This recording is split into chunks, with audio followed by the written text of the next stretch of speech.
Welcome back, everyone, to Movies After Midnight. Boy, that series we did on Frankenstein was really good. You're insane if you think we just skipped over several Frankenstein Mein movies. Gott, You just Frankenstein. didn't you just didn't watch the episodes. I don't know what you're talking about. What do you mean? I'm we are yeah, but yeah, it's December, we're Gaslight gatekeep back. girl boss. Except, what is gaslighting? That's a made-up term. I don't know what that is. It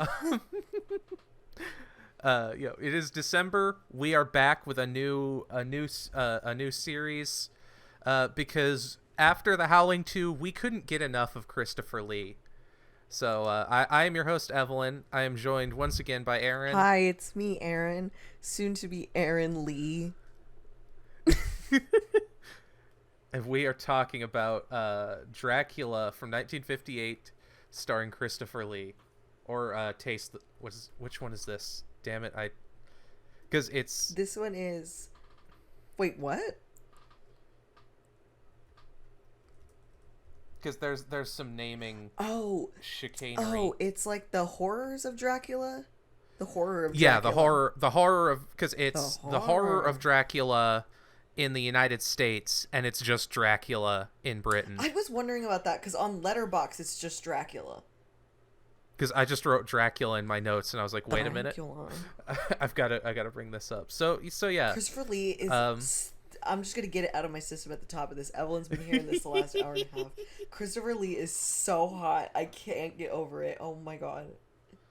yeah, that was, and you are far from the only person to take that away from this movie, from what I understand. I am, cause like he's always hot. Like don't get me wrong. Even like you know what I mean. Old man Christopher Lee was hot, but like my gasters were flabbered.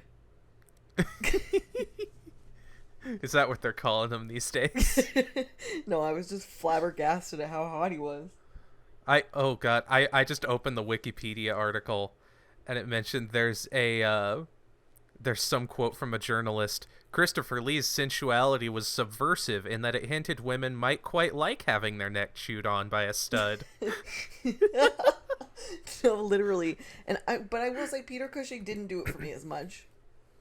Yeah, he's a different type. He was delightful. Yeah, we're gonna be seeing a lot of both of them. But my heart belongs to one. They're an impeccable duo though together. They do. Yeah, we'll get to it, but yeah, the scenes near the end where they're together, like my interest spiked like so hard. Yeah, because they really held out on that. Yeah, I guess we can get into that. I was surprised how much of a slow burn this movie was. I feel 'Cause I know the exact opposite. Well, yeah, actually, yeah, that's a good point, because it was a slow burn, but it was also incredibly breakneck at the same time, and I don't know how they did those two at once. I think we're both right. It's like the story beats are moving really really fast, but like settling in, and like all the conflict. Which I want to say is kind of a result of. I want to say the novel is kind of like that. You said that really funny text to me during, and you said, "I want to say the novel." I'm just putting you on blast right now that you said that. Oh boy! Yeah. That text oh boy! You sent me that was like, "I want to say that the novel is like this, but this is going so fast." Yeah. Oh, I thought you were gonna say that the message I sent immediately after that. Oh no, not that one. Oh. Do you want to share with the class that one? No, it's just kidding. I'll come back to it when it's relevant. When it's relevant, yes.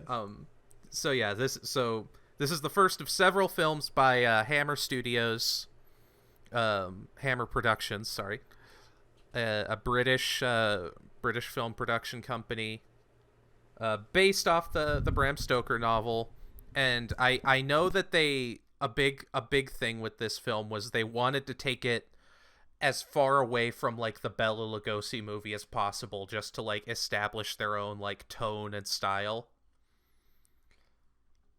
And yeah, I think they definitely did that. Directed by Terrence Fisher, who's kind of revered as, I guess, one of the big Hammer directors. Sorry, I think I cut you off. Oh no, you didn't cut me off. It's kind of getting into it a little bit, but they have like enough Okay. of a like they have enough of a homage. Like it's like they homage him in that opening when he like stands on the stairs for a really long time, and then it's like the Yeah. way Christopher Lee breaks out of it.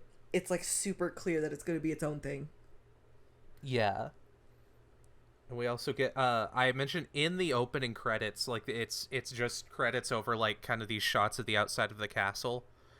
And then we have like the grave of Dracula and we get like blood spattered on it. But before we get there, I just want to mention, because Evelyn and I realized this, and we've talked about this movie, The Howling 2. It's the exact same title cards, and I think it was an homage to this.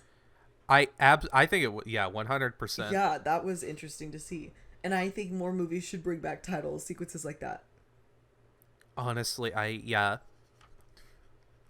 feel the same way. I wish more people would do the like Dario Argento Italian movie opening credits where it's just like driving through the city to sell you on the fact that this movie happens here.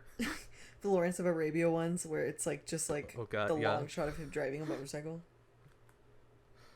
Yeah, that would be.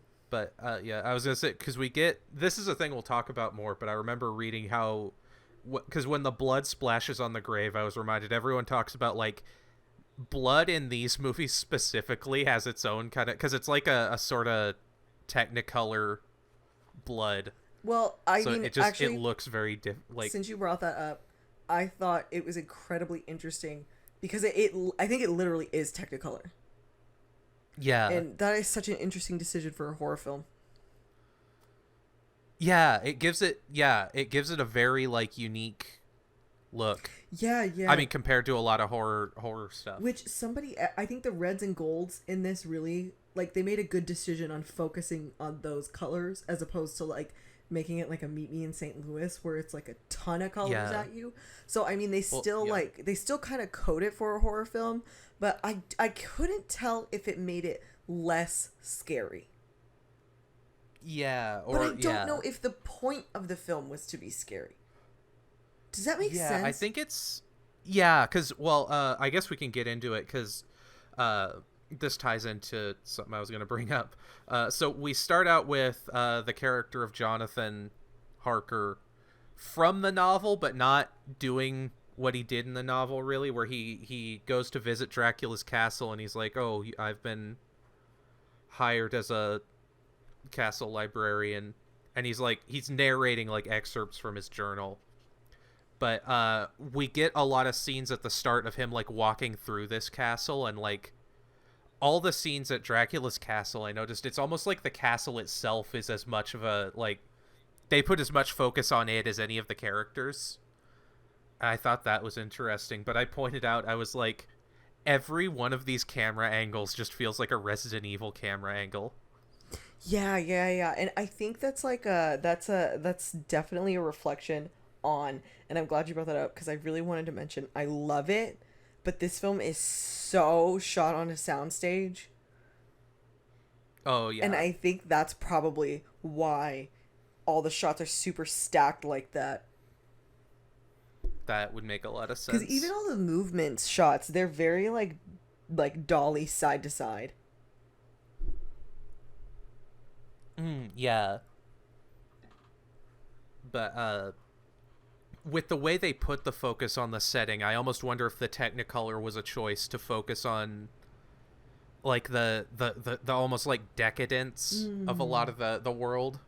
Yeah, I think yeah, that's true. That would make a lot of sense because gold is definitely super focused on as a color. Yeah. And I will say, it really cracked me up getting in, because it's like the film really, it just goes from 0 to 100. Yeah, well, it goes from 0 to 100 and then 0 again and back to 100. Yeah, every single scene goes from 0 to 100. Yeah. Cause yeah, we get, so he's walking around the castle and he reads this note from Dracula that's like, yo, I'm out, make yourself at home, fam. And he like, he's approached by this girl who I think is like a, spoilers, I'm pretty sure she's a bride of Dracula.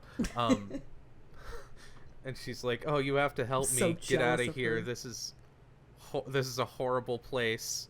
And he's like, "Really? That's weird." And then she's like, runs off because Dracula shows up. But it's really funny because like he's like, "Oh hi, I'm the new librarian." She's like, "Oh wow, you're the new librarian." He's like, "Yeah, yeah." And then she's like, "Help, I'm being kidnapped and I can't leave." And he's like, "Huh?" Yeah, he's so standoffish. Which yeah, that's kind of like, okay, I will say, I guess I'll just mention this early on. My biggest issue with the storytelling is that the film tends to like cut out of a scene right before the most interesting thing in the scene is gonna happen. Like, yeah. So the whole movie just keeps like blue balling you, where like it's like they're about to get into a fight, or Christopher Lee's a vampire, or wow, they just found out this piece of information, and then they just leave, and you're like, oh, I guess we're moving on. Yeah.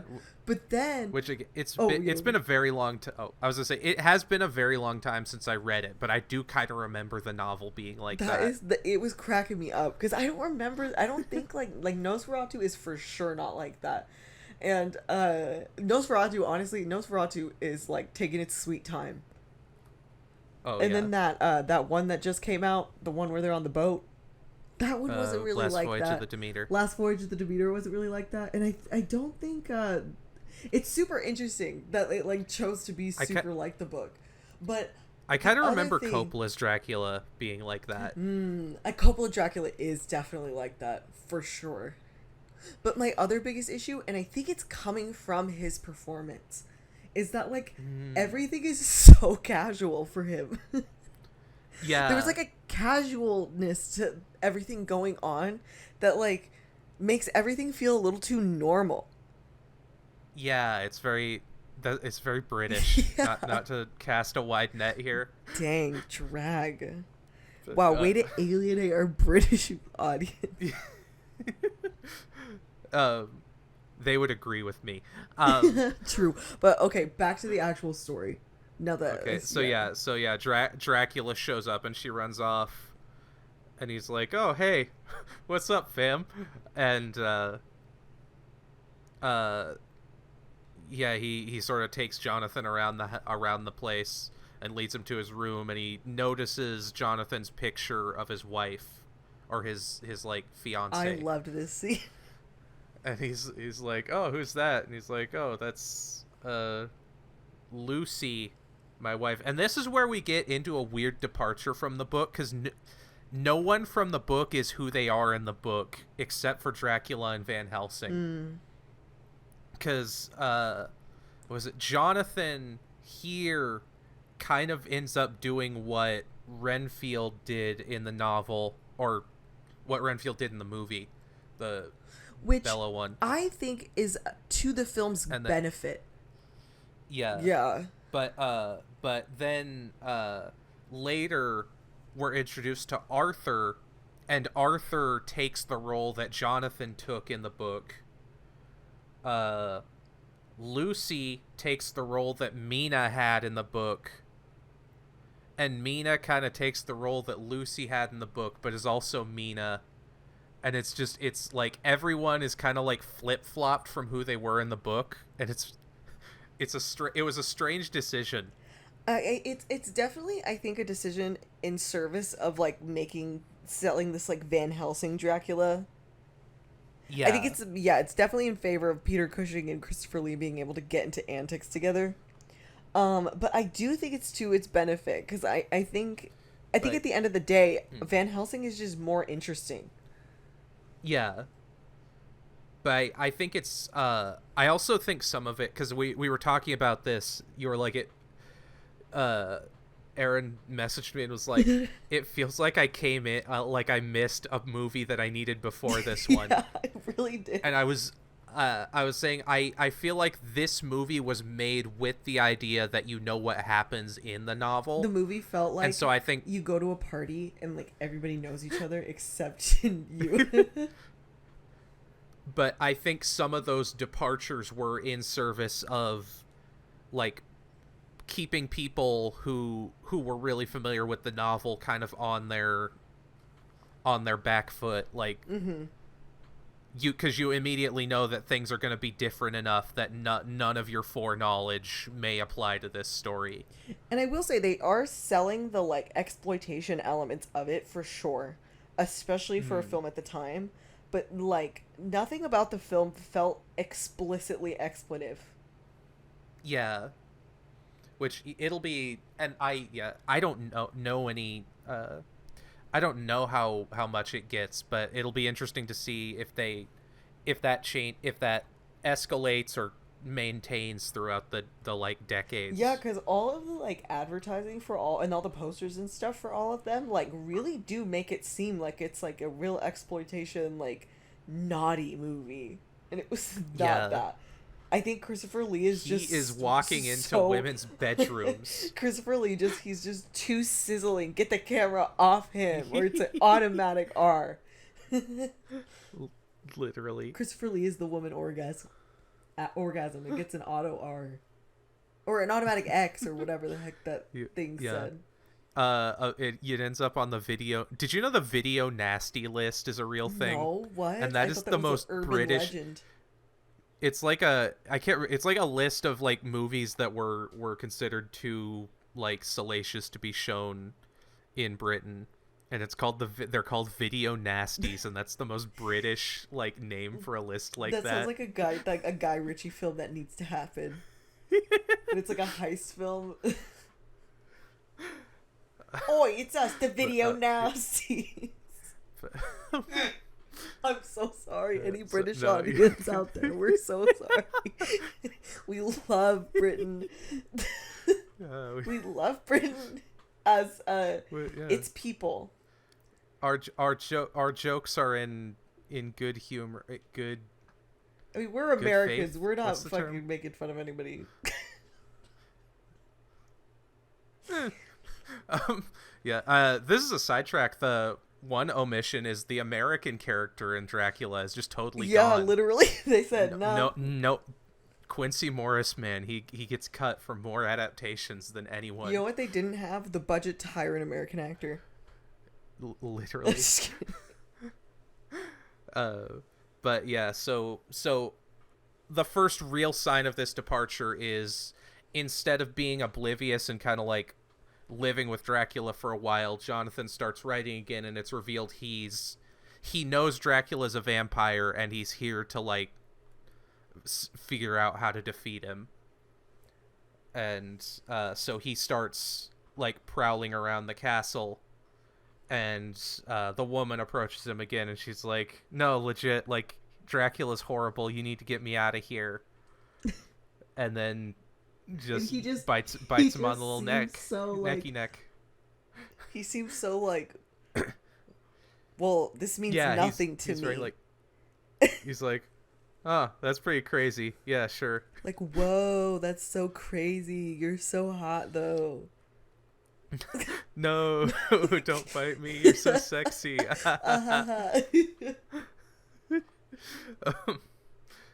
But yeah, I liked this.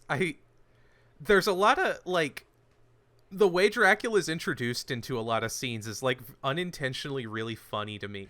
Honestly, this scene was where I was like, the pedal to the metal. What in the heck is going on?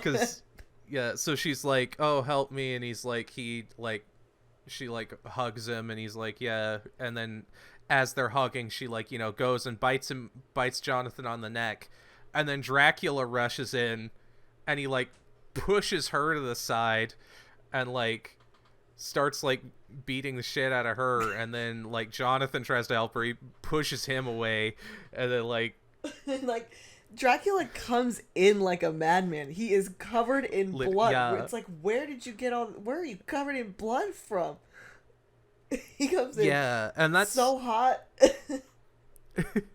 And that's a thing that I think they do more like across these movies, but the sort of like, I keep using the word dichotomy lately, I don't know why, but the dichotomy between Dracula as kind of like the mask that he shows people, where he's like, oh, hey, welcome to my house, and then the actual who he actually is, where he's just kind of this like half feral, like creature who bursts into rooms and beats the shit out of people and runs off. Yeah, he storms in like he's a dog with rabies. Yeah, literally. But so Jonathan wakes up after that, and he's like, well, I've been bitten by a vampire, so like I'm probably going to become a vampire at any time. I need to take out Dracula as quickly as possible. And I'm going to stash my notes like a Resident Evil diary somewhere for someone else to find. Thank you for bringing up the diary, because that is forever and will always be my like number one thing with Dracula. I'm like, everybody is writing down so much and just leaving it out. Yeah. Like, do we not, like, it's like everybody's like, okay, honor system. Everybody knows we all respect each other's diaries. It's like somebody could just open it and read that. Yeah, I think it's because of well, I know that was the format of the novel was all like letters and like stuff. journal, yeah, journal entry. Journals. There was a really good like for a while Tumblr got really obsessed with the novel Dracula, and they were talking about like the difference in energy, because you get scenes where it's like Mina and she's writing to Lucy and she's like, oh man, I love my fiance so much, I can't wait till he gets home. Cut to Jonathan, like, Dracula's locked me in the castle. I think these women are trying to eat me. There's wolves outside. I don't know what's going on. I hate this. I'm panicking. But yeah, so he stashes his notes and breaks off to thank you, phone. What was that? That was a wacky sound. That was my Facebook alert. Did someone just slide into your DMs? Yeah, no. So he goes off to kill Dracula, and I wrote in my notes, he finds Dracula's tomb where him and his bride are like laying during the day. Goes to kill Dracula, kills girl first like an idiot. Yeah, I was shocked at that too. Because like Dracula's right there. Yeah, and I guess the idea is he's like so sympathetic to her that he's like, I have to release her from this curse first, but also it kind of was like, I can only help her by hurting her. That's a stupid thing to do. Yeah, it was honestly ridiculous. And then he just takes her spot. There's always someone younger and hungrier coming after you. Coming down the stairs behind you. Or in this case, there's always someone older and hungrier in the casket behind you. Exactly. But also, I like that because he like drives the stake into her, and it's I do like this movie makes the stakings very uncomfortable. And I think yeah. It like really hurt. I think they did a really good job with that, where it's like it's not a easy like thing to do. And I think the other reason why I think they're really brutal is that they cut away from him. They do kind of the Hitchcock with him. Yeah, yeah, for sure.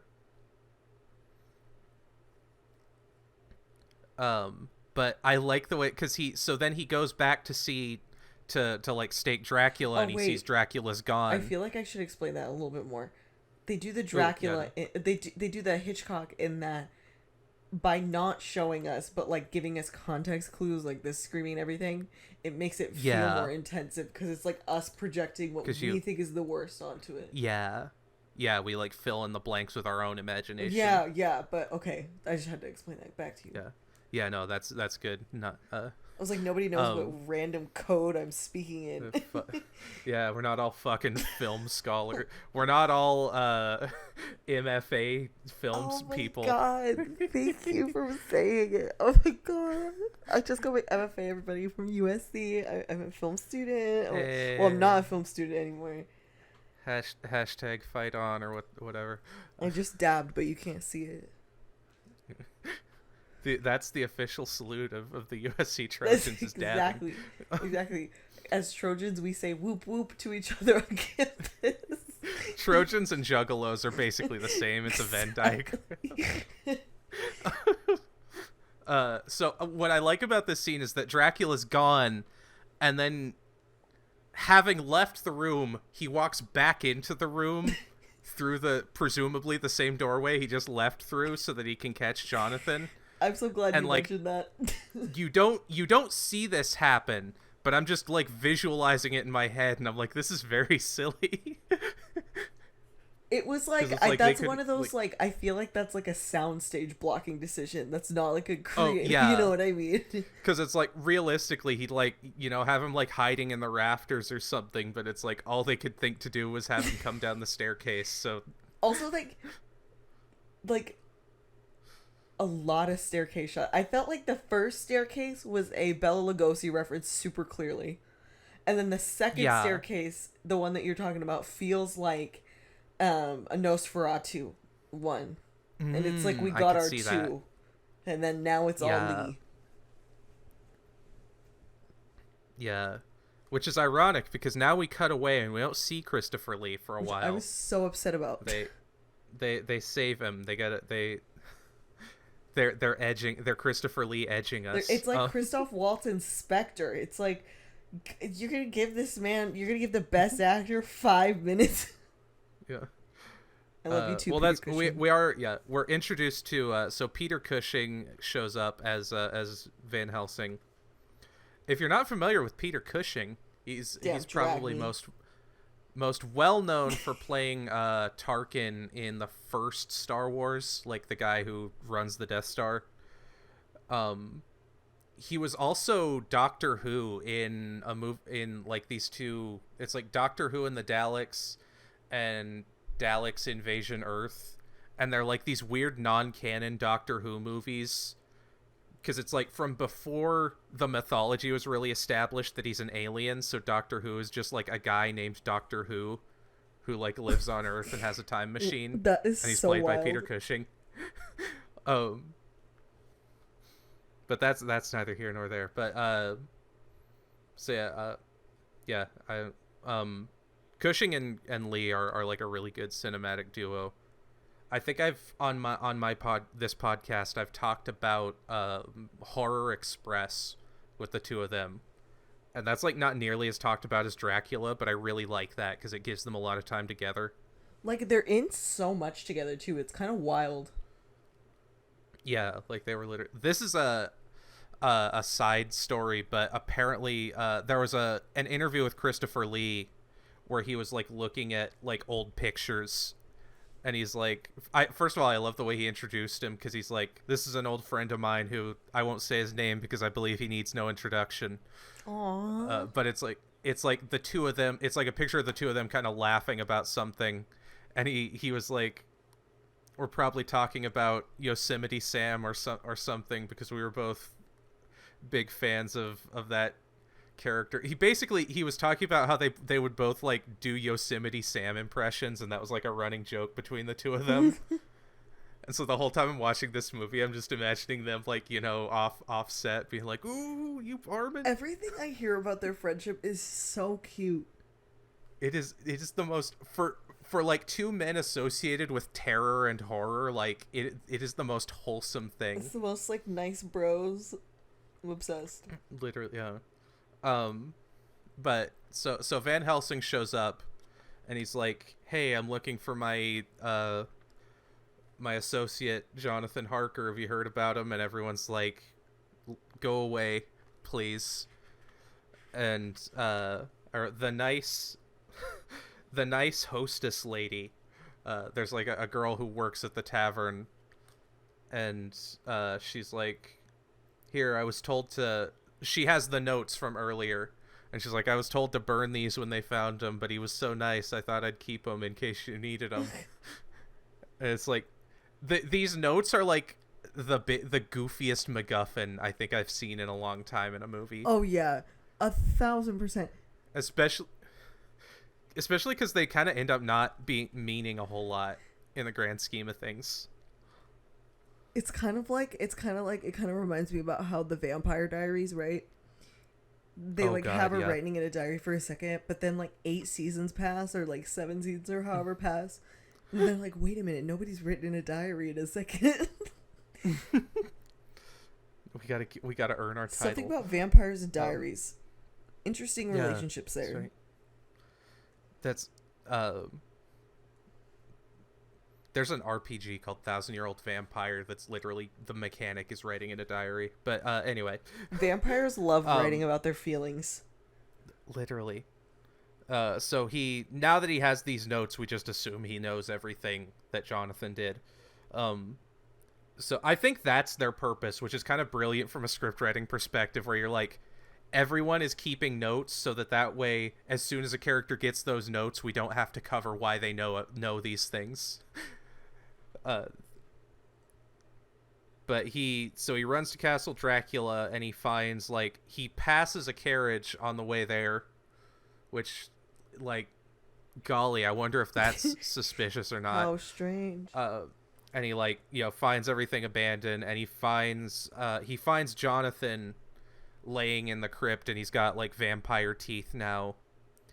And I found it interesting that we don't see him. We assume we know he stakes Jonathan, but we don't actually see that happen. That's because it keeps, which I thought was interesting. It's like moments like that it's like they just cut away. They're like, and you know what'll happen. And I felt like it was the way they kept doing it. I do agree with you. It does feel like the book, but it felt also like a limitation of the filmmaking. Yeah, I could see that. Which, like, I totally get it. I think it's definitely, you can consider it, I appreciate them committing to it. Because it gave the film a rhythm, for sure.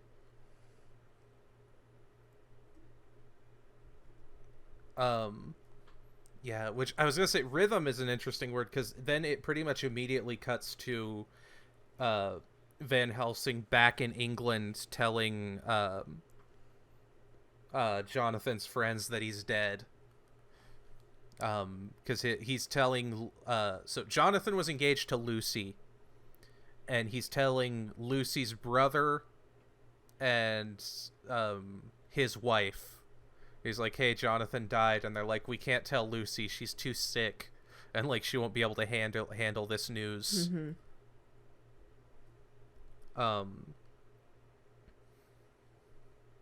Sorry, I lost my place in my notes. No, that's okay. And and so we see that because this also happened in the book, and then John Cena's there. Yeah, that's I forgot that actor that plays Arthur, who does. Him and John Cena have very similar bone structure. Yeah, they do. But he's played by Michael Goff. Isn't he the guy who did who was like Alfred? Yeah, in all the 80s, 90s Batman movies. Which is bonkers to think about.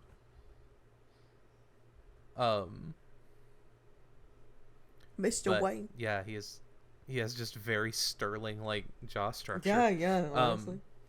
And he's standoffish, but in a different way than Jonathan is. Honestly, I kind of understood them. They were kind of over it with Van Helsing, and I felt that. I felt it. Yeah, he's like, you're a weird man, and bad things happen when you're around. I don't like you. The poor guy is just genuinely upset and grieving the whole time. Yeah, literally. And we establish, because Dracula has, because he saw that picture of Lucy, he has gone to England to basically make her his next target. Which I just have to say, we have to like rewind really quick to the scene where he sees Lucy, because the way the way they act out the scene, like, it feels like it's very clear, like, Christopher Lee's like, who is that? And he does not want to tell him. Yeah. Oh, yeah. He's like, stop asking me questions about my lady, and don't look at her like that, because he knows in a second Christopher Lee would snatch her up. And do you want to know what Christopher Lee did? Snatched her up in a second. He done snatched her up. Hide your girls. Yeah, literally. Yeah,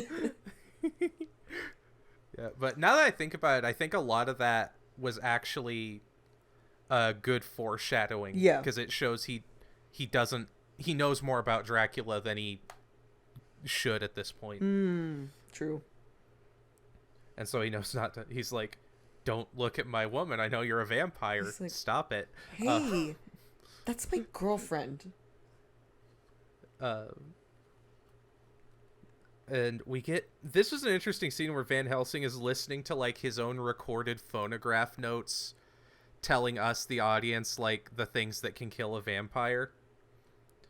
And like a guy walks in and he's like, "I thought I heard you talking to yourself," because I guess like most people at this time don't understand how phonographs work. And it was a really odd little scene to have to it. Like, do you think it was like a British humor moment? Because that's kind of the vibe I think it was. Got.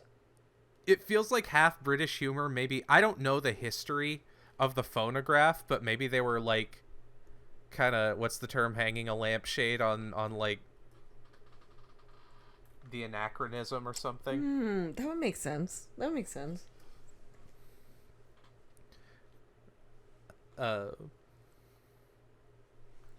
For those of you who don't know, hanging a lampshade is a term for what? How would you break that down? Is that like, it's basically when something doesn't make sense, instead of like spending a whole explanation, you have someone point out that it doesn't make sense, and everyone's like, "Yeah, that's weird," and then the movie continues.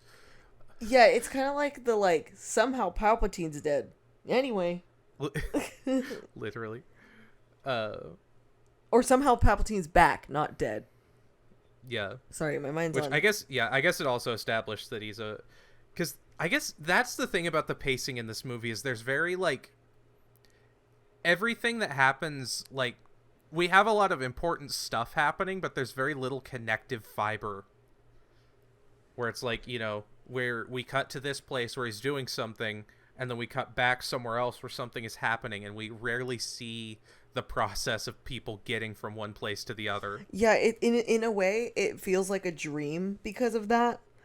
It feels like one part a dream because of that. Like, I never, personally in my dreams, I'm never traveling. You're just kind of where you are, you know? Yeah. But it also kind of feels like theater. Yeah, I can see that. The way it's like a collection of scenes. That's very theater. Yeah. But what else were you gonna say? Yeah, I was just gonna keep going. Oh, Slay, yes. Oh, Chase. So, and he is visited by Mina, Arthur's wife, and she's like, I know you're a doctor. Can you give me a second opinion? We don't know what's happening with Lucy.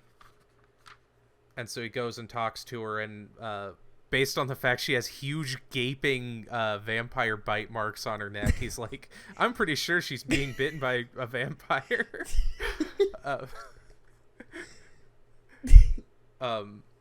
And so he's like, you need to lock this place down, lock up all the windows. Sorry, it's like getting an X-ray and your foot's broken, and the person's like, well, I can't tell you it's broken, but you don't want to walk on that foot.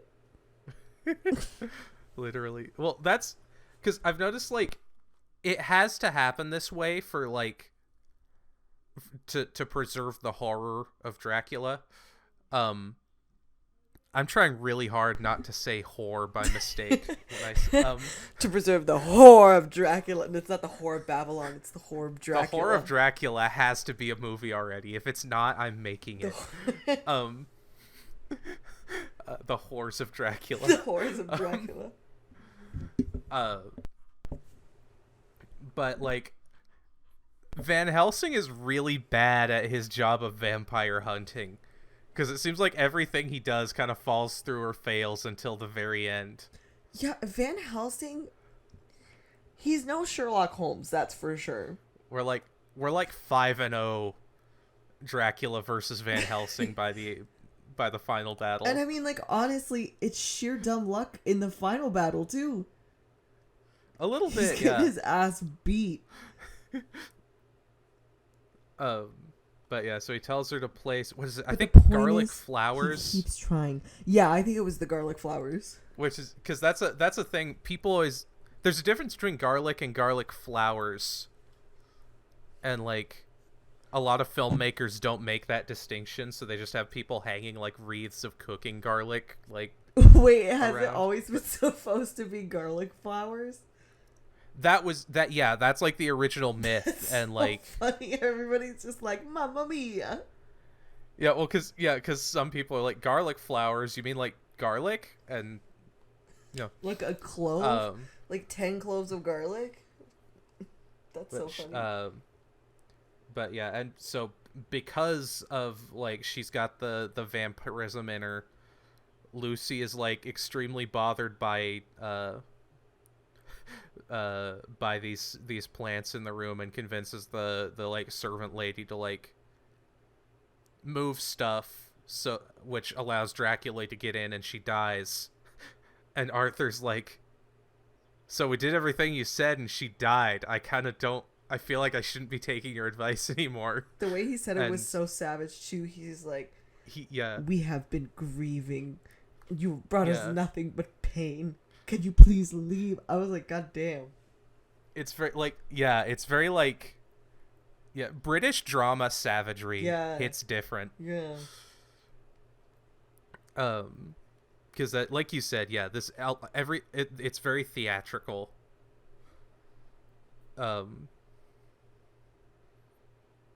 at this point, Van Helsing gives Jonathan's notes to Arthur. I almost called him Archer, and now I want to see that, like, Archer versus Dracula. That would be the multiverse of madness. That feels like a thing they would do on Archer, though. It honestly, it 1000% does. But so he's like, I know you won't believe me, but you'll believe your friend. So read this, and he reads it, and he's like, damn. And this is where we get a very condensed version of a subplot in the novel, where we establish the servant lady has her daughter living in the area, or living on the like grounds. I guess. Yeah, the child actors in this were so good. They were. Now that I didn't even think about that, but you're right. Horror films, they don't really got the best child actors sometimes. Well, there was a scene. I really like, because there's that scene earlier where there's a different doctor, and he's like talking about like Lucy not being in good health, and the girl's like, do you know what's wrong with Aunt Lucy? And he's like, of course I do, my dear. And she's like, well, how come you can't cure her then? Yeah, that's such a good bit. Wild. That was a mic drop. It just really, I guess, puts a nice, like, yeah, you're right, Van Helsing kind of is bad at his job.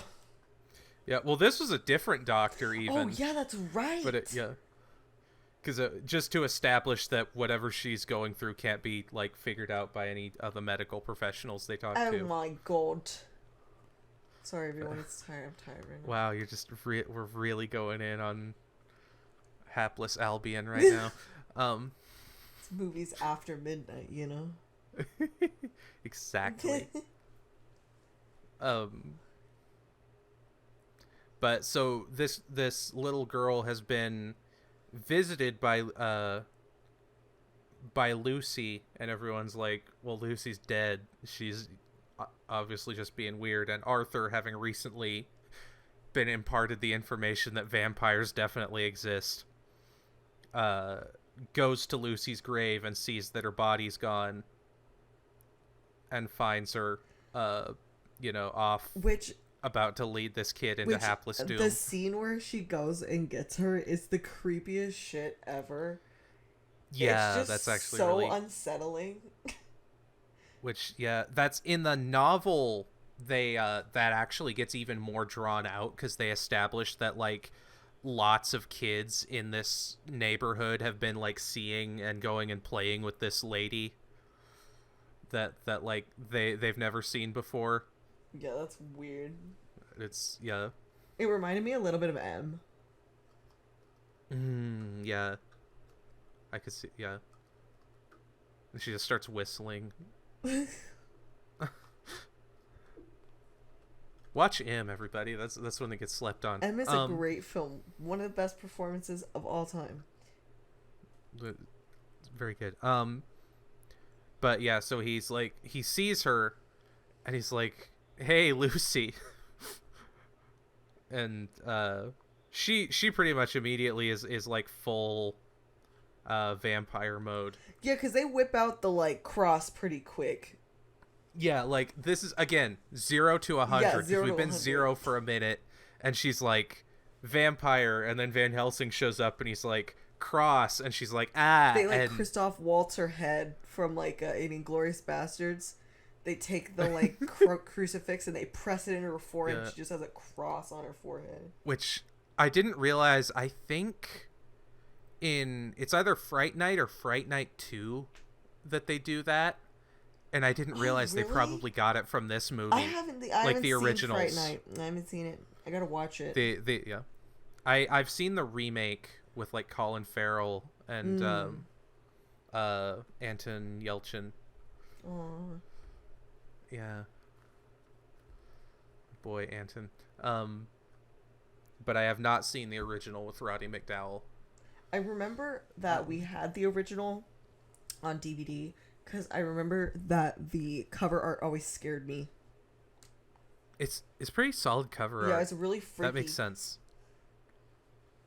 But sorry, back to you. Yeah, no. But so they kind of deliberate, and Van Helsing is like, we could use Lucy to find Dracula, and Arthur's like, no, we need to put her out at like end this curse on her now. And so we get another staking, and I feel like this one was the most, even compared to the other one, this one felt the most like visceral, because maybe because we do see blood a little more, and because we know Lucy a little better as a character.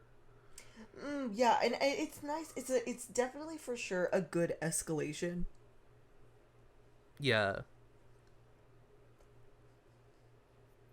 Because it's like definitely worse. It's worse than like the first woman who turns into an old lady. And then it's like, it's the nice, like, connective tissue to get us to the final fight. Yeah. Yeah, because I guess that's the thing, is, like, as weird as the pacing is, it does have kind of a... It makes... Yeah, where, like, the escalation and de-escalation, like, peaks higher every time. Yeah. Also, okay... What is the one that, like, is, like, the martial arts one that people, like, argue about? Like, in this series? Yeah, the one that we're gonna watch later. The, 7 Golden Vampires. And, like, it's, like...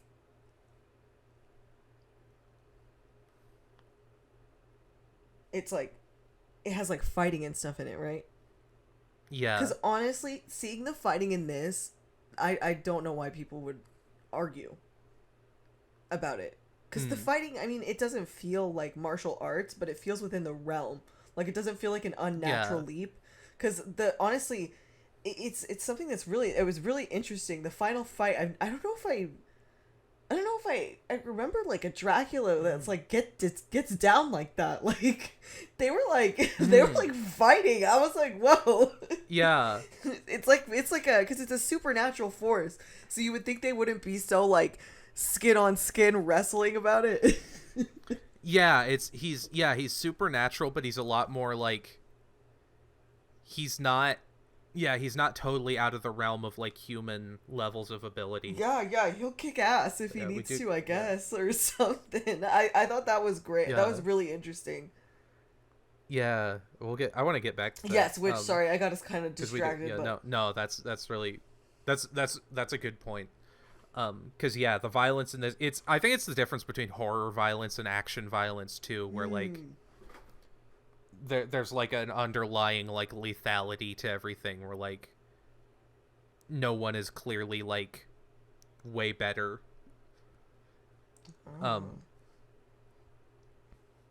But yeah, so now that Van Helsing kind of brings Arthur into the fold. And now that Lucy is gone, Dracula pretty much immediately sets his sights on Mina. And he's while horny. they're out, yeah. Also, I feel like there's an interesting subtext of like, the idea of like,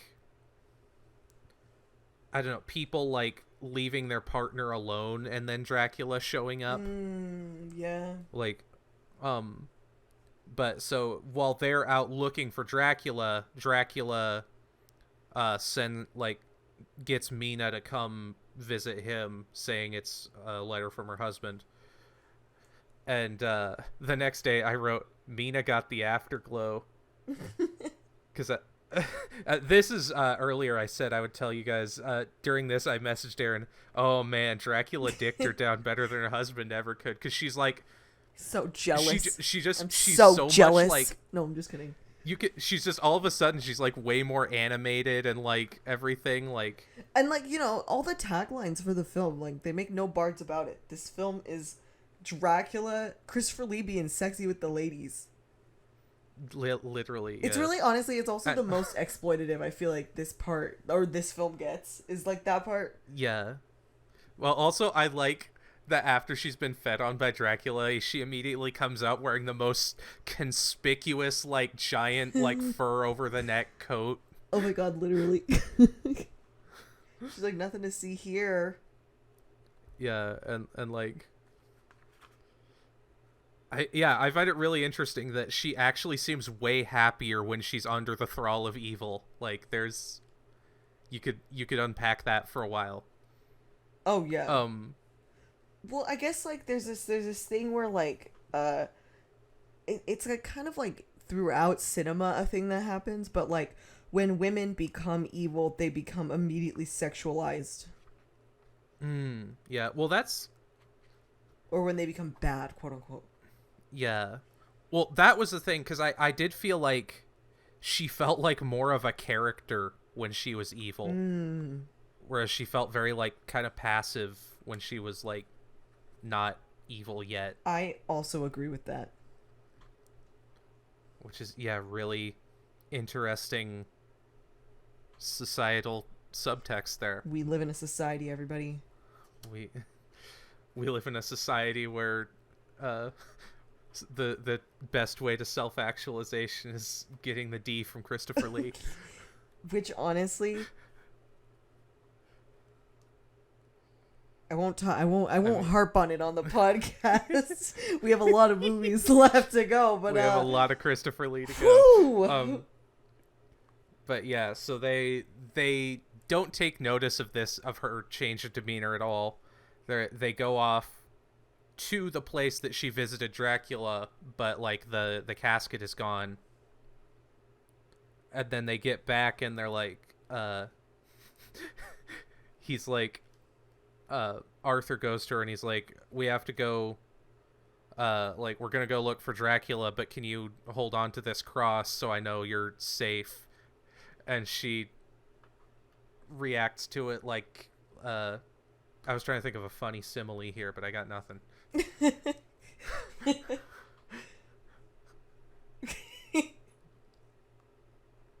Yeah, I got nothing. She backs away from it, and he, again, like an idiot, is just like, yeah, I know it's kind of cheesy, but like, you just hold on to this.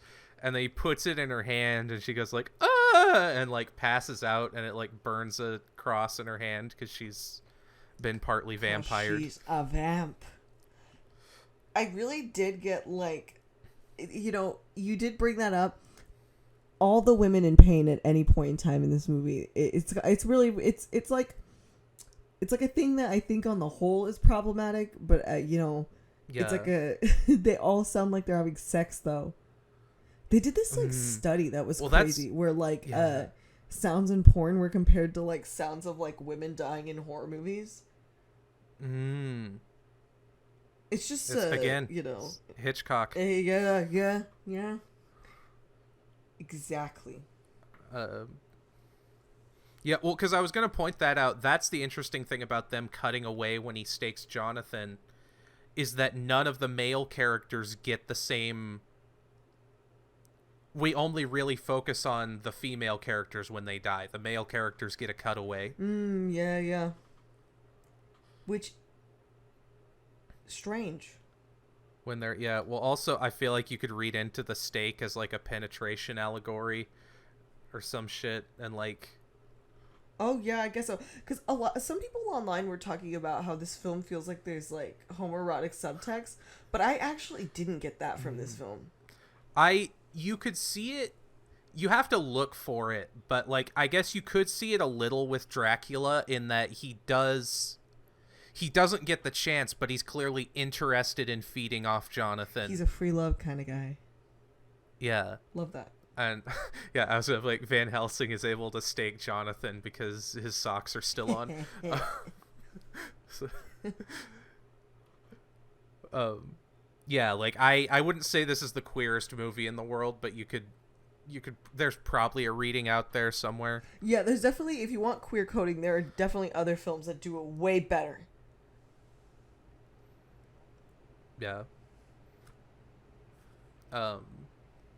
So yeah, again, things escalate like really quickly now. So they're like, they lock Mina up and they're like, okay, we're gonna watch outside because Dracula's gonna have to like do something to like get in here. And then while they're outside, like doofuses, Dracula just shows up, and she again like she doesn't look like she has a problem with that. And I think that was when you just texted me, I'm so jealous in all caps. I texted you that is. I was like, oh. And so they come back in and they're like, shit, how did Dracula get in here? Other quick side note, a lot of people were like talking about this being like a boobies Dracula movie. And that costume that she's in that scene was like the most I feel like it ever got. Yeah, which again, I think that's something that escalates as we get out of the 50s and into the 60s. That makes sense. Just because the standards like raise or whatever. Because I don't know. Yeah, for 58, there's not a lot, but I feel like what was here was a lot for 58. Probably, for sure. Pushed the envelope. So there's this really long scene where they're like Arthur's giving her a blood transfusion to like save her life a little bit, which it's kind of neat. Like it looks neat, but I just remember it went on longer than I felt like it needed to.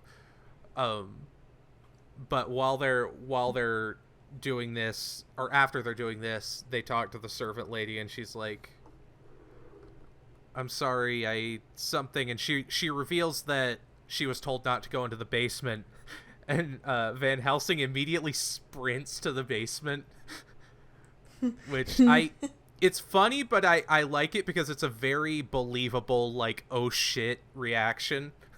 Oh yeah, it felt fully believable. And he sees Dracula's grave. This was funny. This was a funny shot because he sees Dracula's grave. He opens it, sees Dracula's not there, and then in the background, Dracula pops into the door, sees him, and immediately starts running.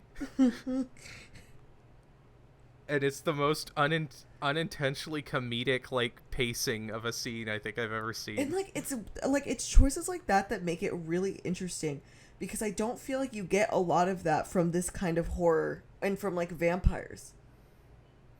Yeah. Especially at this point in time. You don't get a lot of that kind of physicality in a vampire movie.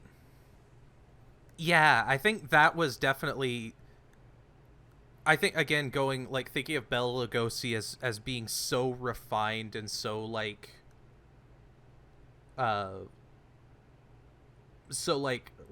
classy, having Christopher Lee's Dracula able to be like that, but then also be this very physical, very, like, almost more Frankenstein-y character at times, where he's, like, more, like, purely monsterish. Yeah, because Christopher Lee definitely still feels regal, but he feels more regal in a rough and tumble way. Yeah. Again, it's like the regality is clearly a mask for something else. Yeah. But, so he grabs Mina, he runs, and there's a really... Like, I feel like the chase scene here is like where we escalate to 100 and we kind of stay there for a minute. Although there's a weird, so this is like the climax of the movie, right? Like Dracula's riding off on I was gonna say a chariot, on a carriage. He's in a Roman chariot. The other guys are chasing him on a carriage, and then for some reason there's this bit about like the guy running the toll booth, like Dracula crashes through, and he's like, "Oh man, I gotta repair the toll booth," and then he fixes it, and then Van Helsing and Arthur come through, and they crash through again, and he's like, "Oh man," and I'm like, this is the weirdest place to put a bit like this. Oh darn. Because it's like a very deliberately comedic thing in the middle of like the most dramatic like bit of the movie. Yeah, it is incredibly interesting, and I think that's like also another point that like kind of makes it the whole thing feel incredibly casual. Because there's these moments like this throughout, or like this like moment of humor that breaks it. Yeah, it's not. Yeah, breaks it up, I guess. If it was so tragic, I would laugh. If it wasn't so sad, I would... No, if it wasn't so sad, I would laugh. If it wasn't so tragic, I'd... Something like that. Holy shit. It's movies after midnight, everybody. Yeah. It's after midnight. We are so sleepy around here. Yeah, casual is a good word for it, because it feel like it makes things feel real, but in a weird way. No, that makes a lot of sense. Yeah. It's the kind of moment that would happen in real life. Yeah. Yeah, like it doesn't make sense for a story, but it makes sense for reality. Yes, 100%. So, but after that, they catch up with Dracula, and it's also he's trying to like bury Mina in the dirt, which was interesting. I don't quite understand that, but I mean, he sold it. I'm buying it.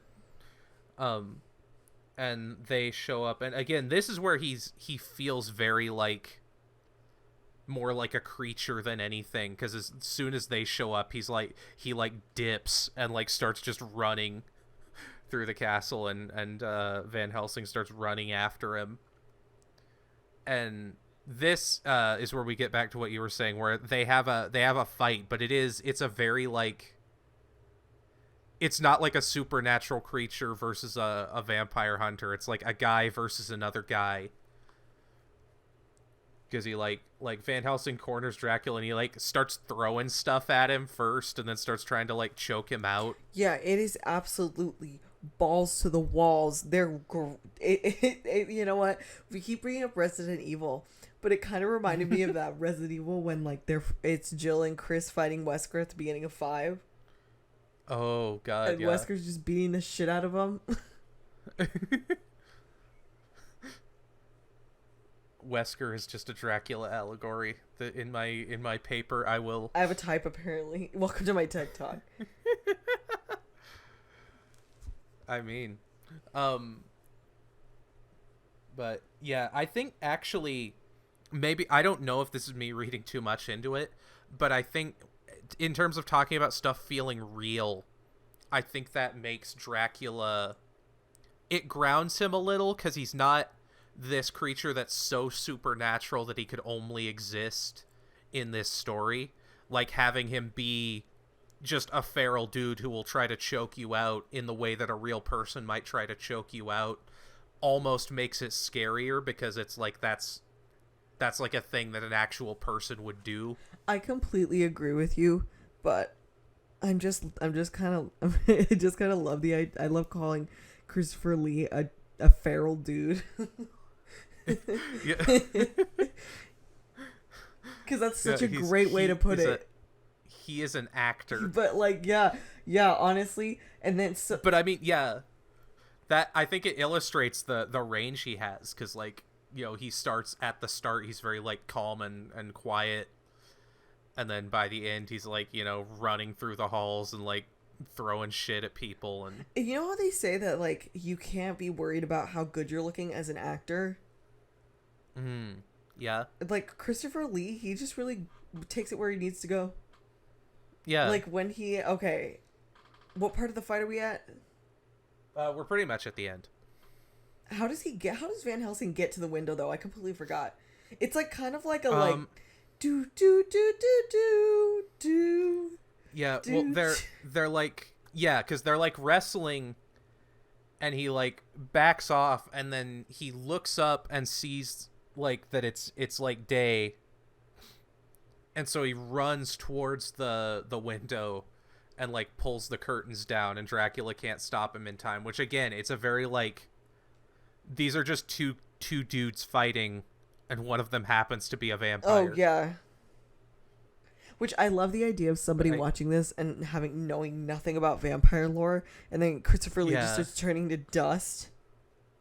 Yeah, well, they do have the phonograph thing earlier where he's like, vampires are weak to sunlight. Oh, that is true. But still, you blink and you miss that. Just kidding.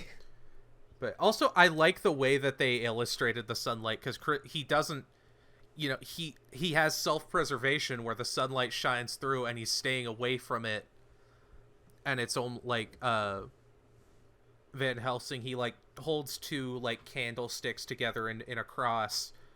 And as Dracula like backs away from that, and as he like catches himself on the floor, his hand like melts in the sunlight. Yeah, he loses his foot, and then he loses his hand. It's like pretty much Monty Python. The way, the way it was staged, I kind of liked, because it felt, I guess the actions felt believable, like that like a vampire would die this way, as opposed to like the light shining all at once and him just being like, ah, dang. Yeah, you tend to see a lot of light shines all at once with the vampires, and something about like it being really slow, like the you know, he loses the foot, loses the hand, falls back fully, and the face. Yeah, something about also, that's really felt nice. Like, I felt like the process, the way they showed him like melting into dust, was like a good effect. It looked so good. It looked impeccable. It was was that practical, or was that an editing fade? I genuinely couldn't tell. Yeah. But it looked great. It did look great. Yeah. Cremated him right there. Which honestly, I think that like final like fight, as like maybe like that kind of sold me. Anything on the rest of the movie I wasn't getting. I was like, okay, you know, let us hear. I'm on board. Yeah. I was I really loved it. And then, like every horror movie of this era, then it's over. Yeah, no falling action. No like, aftercare. Dracula's dead. We're done. No aftercare. Which that I remember about both the book and the Coppola movie. Oh, is that we're just like, and we see Dracula's ring like as his body melts away. And it was like, no, don't go. You're so sexy. Ha. I just found there's like a whole paragraph on Wikipedia about the fact that there's like a zodiac wheel on the floor. Yeah, I loved that. I clucked that. I want Dracula's ring like is. That, but sorry, what? Dracula's ring is sitting on the sign of Aquarius when as he passes away. It's the age of Aquarius. I don't know what that means, but damn, that's. Christopher Lee was a Gemini, I believe. That, you know what, that Which makes that sense. actually makes me like him less. No, I'm just kidding. Fair. No, it just makes me upset. No, I'm just kidding. Back to you. Also, there was a sequence. This is what I was looking for. There's a sequence when he died, instead of just directly melting into dust, there's a part where they have him like he starts like peeling away his skin, and there's like blood underneath and stuff. And I guess that got censored, but someone found a Japanese print of the movie with that footage, and it's been like partly restored. Oh my god, where can you find it? Is it like online? It says it's been restored for the 2012 Blu-ray release, so it's probably online somewhere by this point. Nice. Yeah, that's dope as fuck. But yeah, so that this was the first Dracula it did very well commercially. Pretty time. And Hammer was like, well, we're going to beat the shit out of this horse. I'm so dead. Yeah. Yeah, again, yeah, the pacing was really... It'll be interesting because... Yeah, my theory was that the pacing was weird because that's how it was in the novel, so it'll be interesting to see once these other movies that are completely off, off the rails now, if they keep that kind of pacing or if they go somewhere else. You know what I think it also kind of feels like? It feels like it's like cut for commercial. I could see that. Because the way the fades happen out of scenes, it just feels like it's about to be like, talk to your doctor about mama,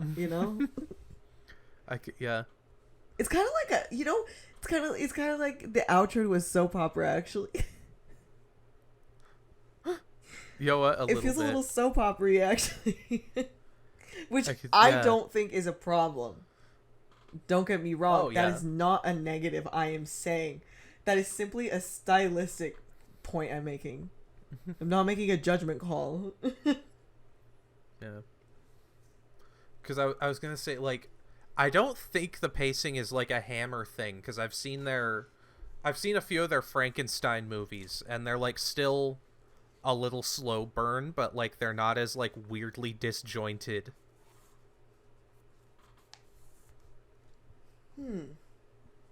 Is Christopher Lee in the Frankensteins?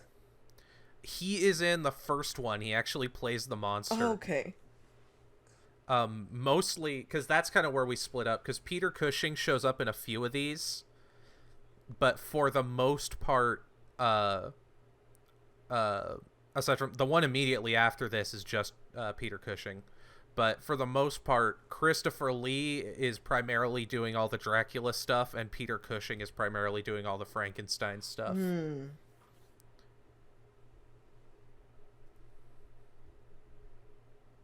Because they were kind of like the two marquee stars of Hammer during this like era through the 60s.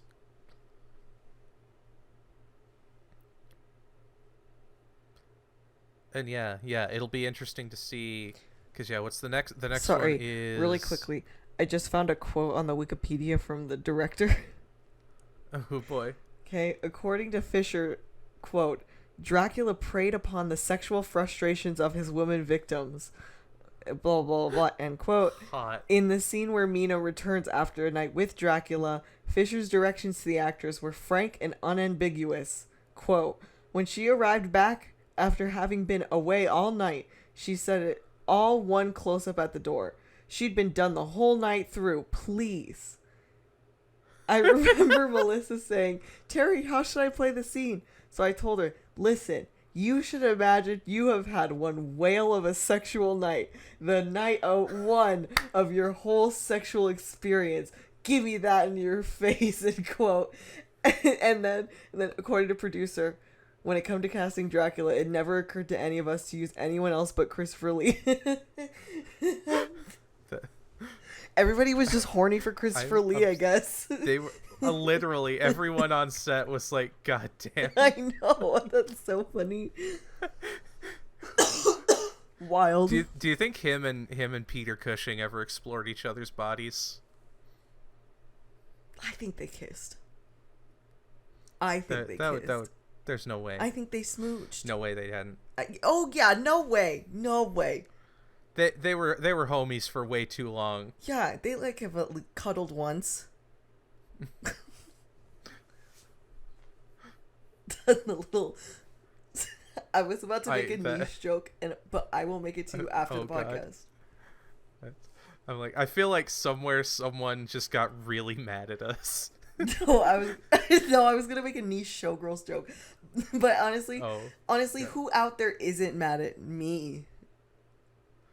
I feel that, and by extension, us, because we're like the two Muppets. No. Two old men. No, I was saying our relationship. We're just like the millennial woman version of Christopher Lee and Peter Cushing. That would be the highest honor. And I don't know who Vincent Price is, but we'll figure that out. We'll figure that out with time, you know? Yeah. If you're interested in being our Vincent Price, please. No, I'm just kidding. Please send us an audition tape of the Thriller monologue. We need a Thriller monologue, and then if you could also do us a scene from Laura, a self-tape. Thank you. Yeah. So yeah, we don't have a budget, but it'll be great exposure. Sorry, back to you. Exactly. Yeah. The next up is The Brides of Dracula, and this is the one without Christopher Lee. Boo! No, I'm just kidding. Because they're like, we can't give you that much Christopher Lee at once. Your ovaries can't handle it. And you're like, I'm a man, and they're like, your ovaries can't handle it. What did we say? And I'm over here like, boo! But yeah, it'll be interesting to see. I can't wait. It'll be a good time. Yeah. Thanks for having me, Evelyn. Yeah, thanks for joining me on this journey into Draculism. Oh, trust me. It's been a pleasure. I hopefully not too much of a pleasure, if you know what I mean. But I was like, I can't. There's not a Dracula noise I can make to end this podcast. Do they make hisses? Sometimes. Blah blah blah. Blah. Like in Hotel Transylvania. Perfect. Did you ever play in The Sims 2 when your sim becomes a vampire? Oh my God, no. They start peppering their Simlish with the word bleh. That is so funny. How about you know? Bleh, blah, blah. Blah, blah, blah. That's so funny. It's such a good joke. Absolutely obsessed. See, see, now I have no idea how to take us out. Blah, blah, blah. See, yeah. Blah. Bye, everyone. Bye.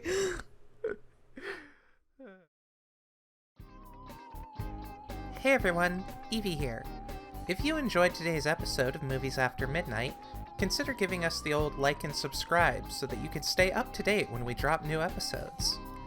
If you didn't enjoy today's episode of Movies After Midnight, consider following me on one of the many social media platforms out there and leaving criticisms or strongly worded hate speech. Either way, thanks for tuning in. Hopefully I'll see you next time.